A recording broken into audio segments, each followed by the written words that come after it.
Yes, Yeah. yes. But losing a job, Yes.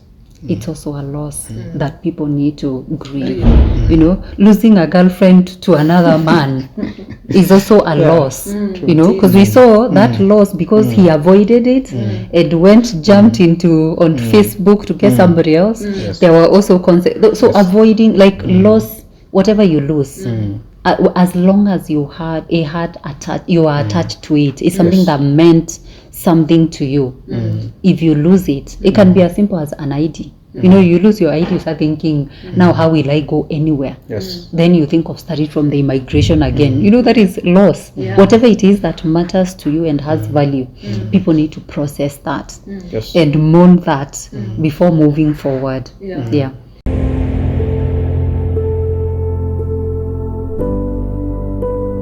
And we look at every scar that we have and every failure and pain and tear and every difficulty and storm that we've been through and say, this is just a scar that was left by these experiences. But we refuse to be reduced by those experiences and by every negative report and every tear and everything that has ever come our way. Every discouragement, we are using our brokenness to build our today. And we are saying that nothing is beyond repair. That is our slogan at My Beautiful Scars.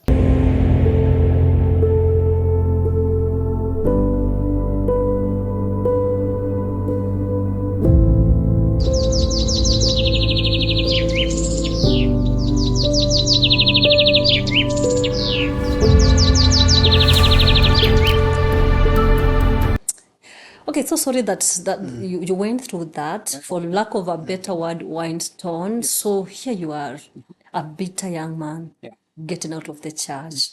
Where are you going? So I decided, let me go out there. We still have girls out there, maybe ready. And I like when you say ready. These others are not ready. I'm still waiting for them. Or maybe the leadership was not ready to give you, and maybe they were you also not fit, yeah? So I go out there, start the process of hunting Yeah. for a girl, and I get someone online. Yeah. What do you mean by online? Online, I think it was Facebook. Okay. Yeah, search on Facebook. Just for free. By then, I think everyone wanted Facebook was the thing. Yeah. Yeah, I think 2012. Yeah, so she accepted to become my friend, and we started talking. Yeah, and so we happened to meet, and I realized, wow, she's a nice girl. Yeah, but you see, by then I've like sidelined God. Yeah, I'm like, God, now let me do this. Let me do this part, and then I'll bring to you. Okay. Yeah. So God was not in the picture by then. Yeah. Yeah, but I used to go to church. I got another church. Yeah, got another church. I used to go very faithful. I introduced her to the pastor. The pastor was really concerned. Hey, Facebook, remove a girl from Facebook. That. But because I was so determined, I was like, okay, go on. Yeah, go on. So at this time, I'm like, at least now this one I've accepted. So Wow. I introduced my. No, I still have the Christian marital process. So I'm like, I don't want just to get her. Come and stay. I want to go through. You the want to go through process. a church wedding. Yes, You want to yes. do a church wedding, Yes. but God is not in the picture. Yes. This time round, you've sidelined. Yes. I could use your words. Yes. Yeah, because even in the other place, you wouldn't marry during a church wedding. It's mandatory. So I introduced her to my parents. She took me to her parents, and the process starts of organizing our wedding. Yeah, which it went on well. Some of my friends I had, they came and supported me. Then we do a wedding. 2012. 2012. Oh, I believe that's when my wedding was also in 2012. Yeah, so yeah. Which month? January. January. Okay, mine was in August. Okay. Yeah. So yeah, we go for. We come back and we start settling. You start settling. Yes, we the young people use the word settling. You start as if we settle after marrying. Yeah. So okay, there's something from I like Alina. Is it true that now he had sidelined God or maybe pushed God away because is it true that God was not really present or You know, how you think in your mind, that is how you see your world. Yes. He, in his part, he decided this is something I want to do away from God. Like, don't interfere. In this other church, God in that church interfered. I think you're using the right word. Yes. God in that Yes. church. You see, it's all about the perspective. It's not because God was interfering, the pastors were interfering. But here now, you don't want to allow because you perceived That God is not. God. So because now there is no that voice of God, that is the pastors and the Who is telling leaders. you that you're not Yes. much. So now God is not here. In reality, it's not true. That is how we see the reality starts from our brain. Yes. Because God is everywhere. Yeah. He was with you even as you are looking on Facebook and everywhere else. But in your mind, God was not there. And you know that one is also fueled by the earlier statement that he was bitter with God, but he didn't want to show. Yes. Because if I am mad with you, Esther, today, and I don't want to tell you that I am mad at you, I will avoid you. Because you are a reminder of something, a disappointment, Yes. a betrayal, whatever emotion or whatever it is you just trigger in me. And that is what God could have been That was God to him. Yes. Yes, because I can't tell you I'm mad at you, I can't tell you you've disappointed me, so let me stay away. Yes. Yeah. Oh, okay. This is deep. This is deep because wow, I've just some practices and things that we learn all over. I think even from society, labeling and everything. That's how they can distort our worldview and interfere with our mindsets. Because you sit down. We are lying to ourselves that it is God who wronged me, and so I feel like I can do things without God.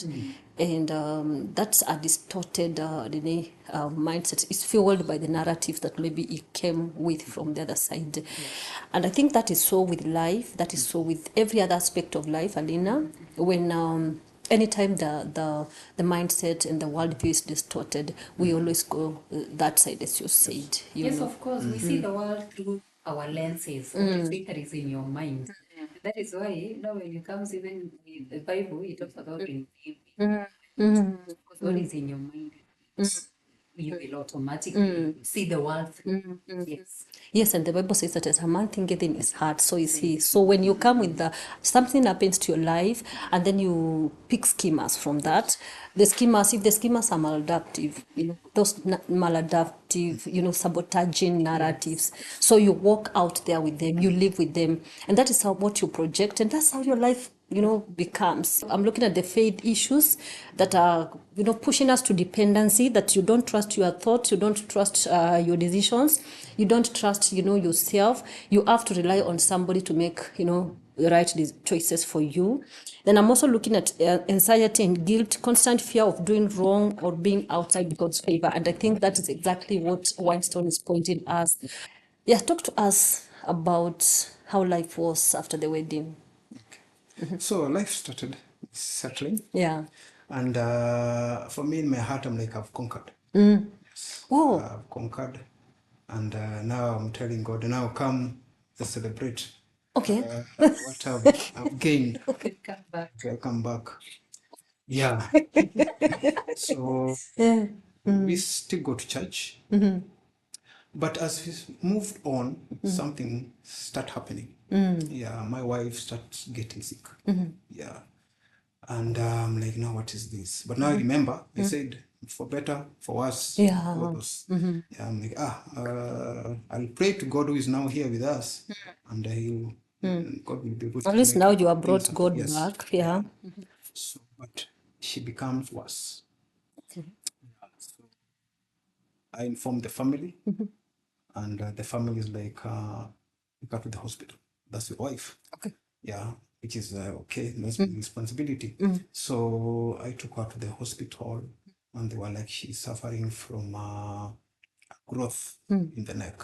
Okay. Yes. And so there was many tests happening, and so each time the hospital said, no, you have just to treat her from home. Yeah. So now But- that's after a series of being in hospital. Yes. Okay. Yeah. So you have to buy medicine, supplements for calcium and all that. Yes. So, but it went to worse. So why are they are they telling you to take her back home and she's unwell? Because I figured maybe they couldn't establish the problem, maybe something like that. Yeah. Okay. Yeah. But they're saying that there's a growth already. There's a growth. Okay. But that growth can just go away with time. Yes. So we go home. Then my parents were so much concerned. Yeah, we've just married and then this happening. So my mom tells me, why can't you bring her home, up country? Yes, which I accepted. Your mother. Yes. Okay. Yeah, so I took her up country just to stay with mom, maybe mom to take good care of her, the issue of nutrition and everything. Yes. And so it get worse. Yeah, there's no improvement. Yeah. Yeah. So the family now coming now. Yeah. Our family. Yes, her family. Okay. Yeah. They say, why can't you allow her to go to their country? To their now to the in-laws side. Yes, the in-laws side. Okay, yeah. You can also try and treat her. Yeah. So I gave the consent. She traveled. The mom came and Picked up. picked her. Yeah, so I remained in Nairobi. Yeah. So I didn't know that was the last time I was seeing her. Yes. So after 3 weeks, message comes through my dad that your wife is no more. Yeah, she has passed on. I remember it was during the day. I was in the supermarket. I had gone to buy some things. Now my dad tells me, "Where are you?" I'm in the supermarket buying some few things, and he tells me, "Can you be strong?" Oh.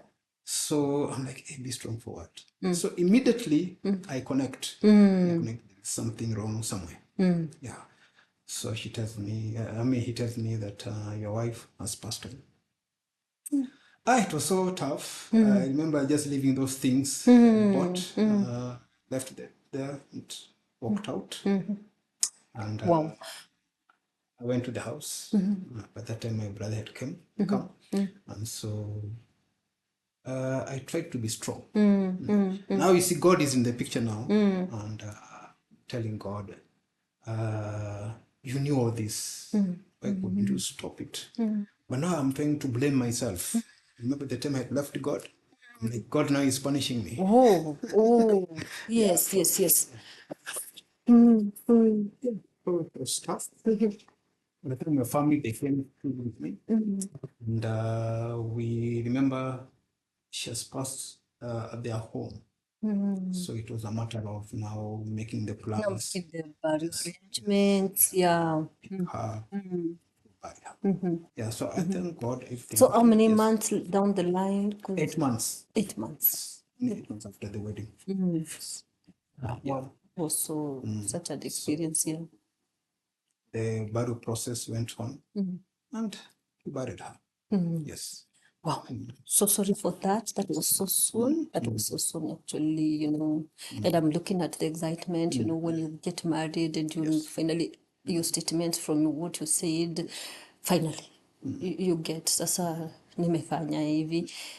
And I'm also looking at you, having gone through betrayal, having been, is it dumped by a girl, the first one, and then this one, you get into another one into finally. Then 8 months down the line, you you lose her. That was quite painful, and yeah.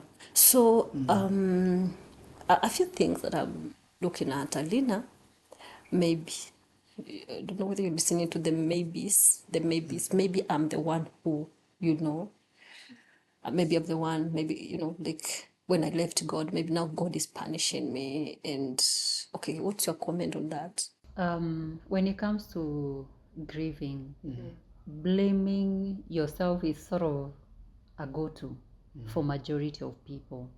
And now you find, even as psychologists, that is the first place we always look at, because then if you're taking responsibility for someone's life, it means you can't process that grief. Like, it's your fault. How do you process that? Accept that it's my fault. Like, it's not it's not a human experience that you can accept responsibility of someone's life and grieve and get past it. It's impossible. And therefore, that is why even as psychologists we look at that, because if you're blaming yourself, you cannot overcome that, because if it's your fault, so what are you getting over?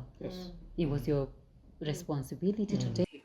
And so I think that is one of the dangerous things that people do when you're going through grief. Yet it's a normal part of life, so you need to recognize it's a go-to, but then you remind yourself, how was it your fault then? Like, did you, how, like, how, like, even when you look at it, they are logical. Yeah. It doesn't make sense that somebody had a growth on the neck, probably cancerous, and then you bet them like less than a year ago, they are gone, and it's your fault. You see, it doesn't really make sense for no, but I'm sure from where he's sitting now, you can see, You can see that it wasn't his sitting there. It's his fault. So if there was somebody that time to actually remind him, it's not fault. Like, it's not possible to give someone growth. It's not possible for you to kill them. You don't have that much power. You know, if there was somebody to say those words, it would have made sense. Many people are blaming themselves, Alina, for when something happens. I remember when my dad passed on, I kept on saying that if I was just around on dad, in fact, that day when my dad is breathing his last, and I was like, the previous day I was to travel to Voi to go and see my dad, and it's like, if I was there, if I arrived on that Saturday, I could have taken him to a better facility, and now you leave. Actually, that is, if maybe, I remember I was so overwhelmed, and that thing weighed on me until I remember I couldn't do anything. I couldn't move past the, that bit. And I ended up even closing my businesses because I couldn't run them. Actually, I couldn't operate my businesses because anytime I am alone, the mind goes blank, and I feel like, do I have to lose my dad? My dad dies at 84, and I'm still saying that it's too easy. Nobody's prepared and ready. In fact, we are like, it's so soon. Because personally, in my mind, I was like, Dad, up to around 120 now, nampatia. But now this guy lives without even telling us that he's going, and you feel like, how? I think, and then the family, sometimes many families fight because if people who have such a mindset like me would tend to imagine that wale walikuwa na yeye, they didn't take care of him. They didn't do the right thing, and they didn't do enough. Like, you didn't take him to the facility. So I think there's a lot of blame game. We blame ourselves, and at the same time, we also look for other people to blame for what happened. Like, I'm looking at you, like, especially now they're taking their daughter back home, and then the girl dies. There's so many things that can come out of that, and maybe those are things that Alina, I think, as a psychologist, really needs to be addressed, and we need to give such staff some voice and tell people that it is not your fault. And also, it's also normal part of the grief, because you see, grief happens in stages.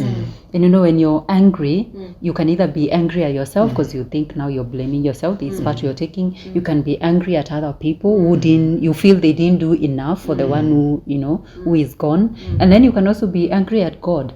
They can tell the all-powerful, all-knowing God, why couldn't you use that power that you have on this? So, and you see, this is normal, and it should be normalized, so that even for the people around around the person, they can be able to tell them that maybe you're blaming yourself. It's not. Ama, if he's trying now to blame me, I am not matching his energy, trying to, tell them it's your fault too. I understand it's part of the grieving process. So let me allow him to feel how he is feeling. One day he won't feel like that. Yes. That's true. So, very important topic that here, and I love when Alina tells us that you can never grow past that, an emotion that you've not processed. That if you blaming yourself, you still the cause of that death, then and also God did not protect you. God is punishing you. Unless you process that and tell yourself the truth, you will never go past that. So going forward, it will be like God doesn't love me, and anything that goes wrong, it is God punishing me. And very important, a very important point there. So Winestone, 8 months down the line, Yeah. that was quite painful. So how did things go from there? So during the burial, things went well. People stood with me. But now another thing, some of my relatives came to telling me now, you have to move on very fast. Men must move on. Yes, because if you don't move on very fast, this grief will weigh you down. Yeah. And so moving on, they meant you have to marry very fast. Yeah. So I took that. And down line 3 months, I After. had someone. Wow. Yeah, had someone. But So now, you buried, and then after that, now middle, yeah. yeah. So I told her the story. She didn't have a problem. But now God is coming, the picture is there. But now I'm like, the things to do with weddings, no. Yeah, I think I don't want to go through that. I want to get someone Then you settle again. again. So I get this girl, and we were moving. Yeah. And after a year, we get a kid. Yes. And we stayed 6 years. Yeah. But then I'm working, things are going on well. Yeah. Yeah. So in 2018, happened that I lose my job. I lose my job, and it was so funny because my director told me, can we have a meeting on a Friday? But at 7:30 at night, the office. So it was awkward because that's out of the office working time. So she broke the news to me that we don't need your services anymore. Yeah, I think we are downsizing, something like that. Okay. Yeah, it was really tough. Yeah. That's after communication. Yeah. But now leaving, I'm like, get out of here. Have experience, what I've gained from this job, have experience. So I'll get another job. Yeah. So I went home, told my wife that I lost my job.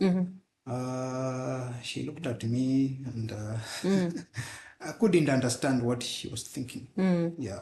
Because I didn't know that was the beginning of problems. Yeah. So in 1 year's time, I had used all my money. Yeah, paying rent and everything. But now it was not enough. Yeah. So it reached a time that we started again having issues. Our home, maybe without money, issues start cropping up. Yeah. And we start having issues, fights and everything. And I feel this is it gonna not work. Yeah, it will not work at all. I have arrears, the house have arrears. Yeah, and the landlord is up in arms. Yeah. So what I did, I took everything that I had and gave to the landlord. Yes. And I left. Yeah. That was the But she's still in the house? yes. I told God, let me just leave. Okay. I think I'm tired. And I left because we couldn't reconcile. Yes, so I left. Yeah. So there's another bitter stroke that hits me again. Yeah.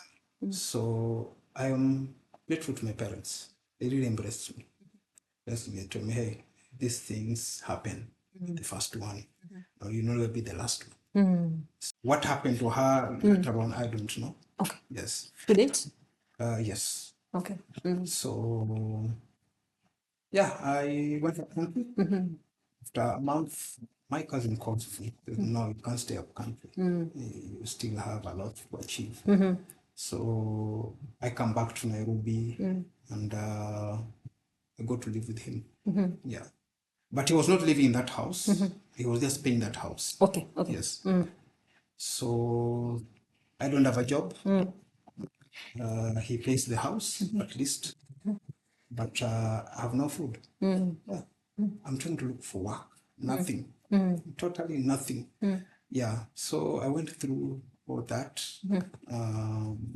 Trying to stand nothing. And Corona comes 2020. COVID, yeah. Yes. Yeah. And now we have a debt of 40,000 shillings. Pay for that house. The landlord tells me now, I cannot tolerate you. Just go. Yeah. So you left. And And then again, everything in the house, just take my small clothing and whatever. I leave. you leave. Yes. Okay. To a friend of mine, another place. Yes. So I stay with him, and now I'm so much deep with God now. Yeah, because I'm like, hey, I'm trying to learn from my past. I think the only way I can be able to rectify my life is being with God. And because the God who can understand the issues, let me stick with God. Yes. Okay. So I'm so much with God, and I'm like, now there's nothing which can hit me now. Yeah. Yeah. So a friend of mine introduces me to paint work. Yes. Remember, I'm just from an NGO, working for NGO. From the NGO, the first work is now doing some painting in construction farms. Construction, yes. Okay. Yeah. Yes. So I start painting. I'm painting, and I'm looking at myself. I'm like, hey, what am I doing? Yeah. What made me to come to this place? Yeah. Because the switch is really totally intimidating. It looks like from grace to grass, Yes, you yes, know, something like that, as they say. But now, while I'm doing painting, I do it better. Yeah. I'm doing it better. Yes. But I don't like it. But I'm just doing it better. It's the only thing that is Yeah, to get, available. Yeah. something. Yeah. So I live with my friend. And then at one point I felt, now, at least I've saved some money. Let me go get my own small house. Yeah, which I did. And I see the hand of God in that. But now when I stepped out, no jobs were coming. Yeah. Again, I have issues with the landlord. Yeah. So the landlord again comes and tells me, now, You have to move out. you have to leave. But the good thing, these people were not like evicting me. No, they were just telling me, now, just go. Yeah. So I leave. I go again, get another place. Again, when a friend of mine comes and tells me, I've opened a company. Why can't you join me? I celebrate. At least God has heard my prayers. So I move out to Buruburu. Yeah. Down the line, 6 months, 8, the company comes down. Yes. Wow. Again. Those are losses after losses, and that so the some people call that you know, in our society. Yes. Generational gas. You know, things are happening like one after another. You're losing this, you get this. So what is running through your mind? So my mind, God, there is something you're teaching me. Yeah. There is God there, because these landlords were not like evicting me. They were just telling me, just go. Just leave, yeah. Yes. Even in Buruburu, they just told me, just go. Yes. I'm like, okay, I'm suffering, but still I'm seeing the hand of God in this. So in my mind, I know I'm suffering, but You see, you have changed your that you have changed to now confession. Yes, At a yes. point, you've seen that, Alina. There is a point that the confession has begun to change in a way, and especially the attitude towards God. That God is still with me, even in my storms. Yeah, yeah. So sorry for cutting you short, but maybe to bring in Alina a little bit. Alina, I'm looking at you know, after the death of the wife, 8 months down the line. Okay. Did you grieve? Maybe let me ask that question, Winston, before I bring in Alina. yes, I did. I did. I cried. Okay. But my crying was so much alone. Yes. Yeah, alone. I would think about her, how we met, how she was so compassionate and willing to settle down. Yeah. I grieved, but I think the issue of marrying very fast, I think overtook. Overtook that. And that's why I wanted Alina to come in. Alina, talk to us about that. You know, I not know exactly how it went, the grieving and how far it went, because a lot of people were telling him this is the time to get married so fast so that grief doesn't, take charge of your life. And you see, what the this statement is. is for you to heal faster. Yes. Marry very fast. Yeah, you marry again faster. And you see settle down now, again faster. Yes. Yeah. marriage then becomes sort of like a coping mechanism instead of, dealing with the grief and the pain and what is happening. That you need to move on so fast and heal so fast. So marriage becomes the, what is supposed to take that place. And I think this can lead to the then avoidance of grief. And you're busy now, which is very common with men, especially because even the society, the culture, expect them to be strong. That is the first thing your father told you, even before anything else. Be strong. Be strong, Yes. yeah. Yes. So being strong, you need to be the macho man, face life. You don't need to be, sad. And that is why if you need to be sad, because they know there is sadness that can start creeping in, then don't allow that. Get married. Yes. That becomes, and that is why even when you look at even how this second marriage is going and how easy it was to sort of like move on, like move out, go home, you deal with your life. It tells you it was a coping mechanism, not something that he was totally, invested in, which now can be, because you see now you see this other woman and a child who are also caught in the middle. I'm not saying she didn't have her own part to play. She did, I'm sure she did. But then there's a child and there's another woman who is also now sort of like a victim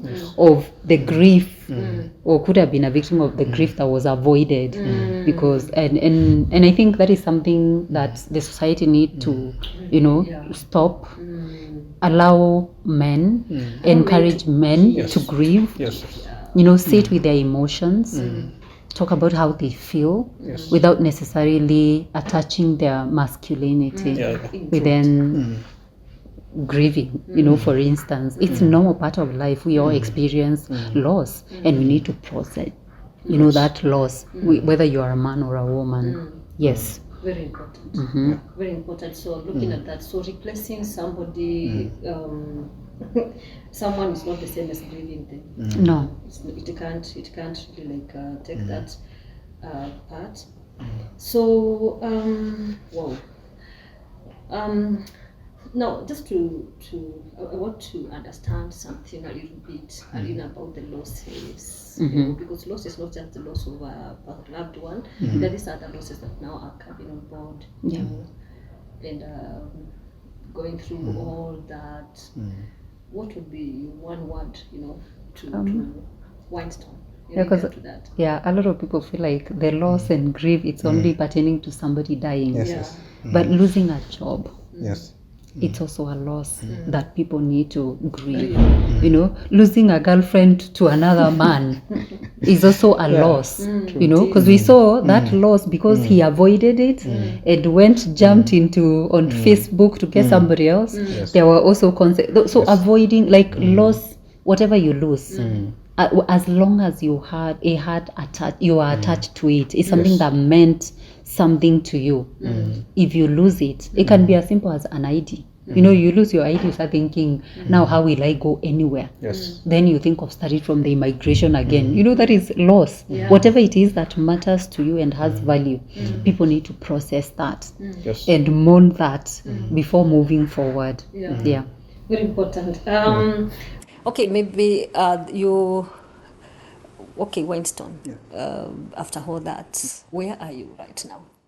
Yes. So I find that after all that, I'm convincing myself that there is a tomorrow. Yeah. yes. There's a tomorrow. All these challenges, I would say the wilderness I'm going through, I'm convinced that with the God, there's a tomorrow. And God will always help when He's trying to give me something to focus on. Yeah. And that's life. So I told myself, as long as I can wake up and breathe, have life, I need to move on. Yeah. There should be hope. Yeah. So down the line, after all that, it's now 7 years. Yeah. Yeah. I would say I decided to learn from my past that moving on fast, doing, making decisions that I'm not ready to, they bring havoc. So I told myself, let me take time. Yeah, let me take time, spend time more with God, spend time more with the men out there, not just men, men in church, getting advice, and I feel things are moving better. Yeah. The things are going well. I've never given up. Yeah. I've never given up. That's what we call resilience. Yeah. Looking forward to get married one day. Wow. Yeah, do a wedding. Yeah, and settle. You're not.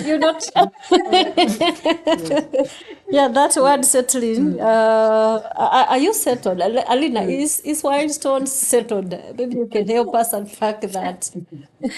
It depends with what that settling means to each individual. That is why it's evoking, that we want to laugh at that word. I'm looking at someone who is not married, who is not yet, they want to get into marriage, they're not. Or maybe they did this and but then the marriage didn't work and they are telling themselves they're not settled. The society is also seeing them like you're not yet settled. Yeah, because you don't have a wife. So I think in that part then, when you're asking is he settled, you also that also defines whether are you even ready for that definition of settling, of what the society calls settling, yes, which means getting a new wife, and that means have you grieved, now from where we are sitting, from a psychological point of view. Are you looking to replace someone? Those are the things that I will be looking at. Do you want to avoid the grief and replace that with something else? Have you healed such that when you remember the losses that you've had, they are not overwhelming you with sadness? In as much as people have moments here and there where they miss their loved one and they are sad about it, it's not an overwhelming feeling that you're finding difficult to cope with. And also, are you ready to have someone without necessarily feeling like, that first one sounded like you had a good relationship before her death. Are you looking for somebody like that? Because you see, we come in different shapes, colors and shades. Are you willing to have a new unique experience that is not necessarily what you had with your first wife? Those are some of the things you need to look at. There are so many others, but those are some of the things I will tell you. Yes, maybe you have gone through this and you're ready for the next chapter. Yeah. Awesome. Thank you for that wisdom, Alina. And wow, people keep on telling others when they go through stuff that it is well, it is well. But I don't want to say that it is well, Weinstein, but I want to, I really want to really appreciate the fact that you're still positive and moving on and with a lot of resilience and positivity, ready to even get to marriage again. Getting into a relationship, it doesn't work, and yours is actually, I would call it compound grief. You have compound scars, multiple scars, a lot of them. But then I'm looking at you, ready to move on, and that's what we call my beautiful scars, because scars are reminding you that you went through this, but you are still, alive, and you moving on. You overcame this, and you still overcome any other challenge that is ahead of you.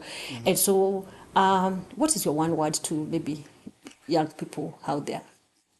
I know for young people, everyone has a beautiful future. Yeah. When you look at your mind, you tell yourself, I'll have a beautiful future. Yeah, but you find that there are many things awaiting you on the way. And you have to be able to realize that I need to be able to focus. Because if you lose your focus, you become hopeless. Yeah. And therefore, like what helped me is to focus, and especially on God.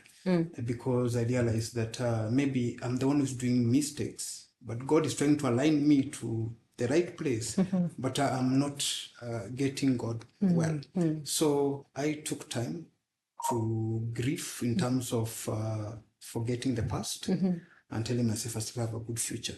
I still, what I dreamed when I was a young boy, I can still achieve. You can still achieve. That's true. Yeah, regardless of the hiccups that have come your way. Yeah. And in the Bible, we see many people going through tough times, the likes of Joseph and many people. But God was with them. They went through the pit, the prison, And everything. and everything, but there was something that God was waiting them to receive. So when you have that focus, I'm sure some of these challenges and sufferings, they're meant to make you grow for your next step. Yeah. So that's what came to my mind. And I know it was just a stepping stone to great things. To greater things ahead. I'm looking at you, and I love when you quote the scripture this time around, because the people like Joseph, the David, you know, we talk about people like actually this man, our hero of faith, Abraham. You know, after receiving the promise to get a child, it really tarried. It took quite a while. And that doesn't mean that Abraham was sinned before God or was not aligned to the will of God. It doesn't mean that they did anything wrong to go to Egypt. You know, so things can go wrong and you're still in the plan of God. That does, you know, there's something that has been like, you know, that guilt bit that maybe mimi ndio nimefanya makosa, God is angry with me, is punishing me. I think that's something we need to get rid of. Yes, and know that though it may tarry, it will still come to pass, and we are all unique and our experiences are unique. So Alina, your parting shots. I think in this story, my parting shot would just be echoing a little bit of what Weinstein has talked about being resilient, being hopeful, you know, in life, because having that optimism about the future, looking better, it gives you a lot of hope then to endure what is happening in the current moment. And I think that is what I would go with. Having that is very important for people's lives. Yeah. Thank you so much, Alina, and that's all from us today.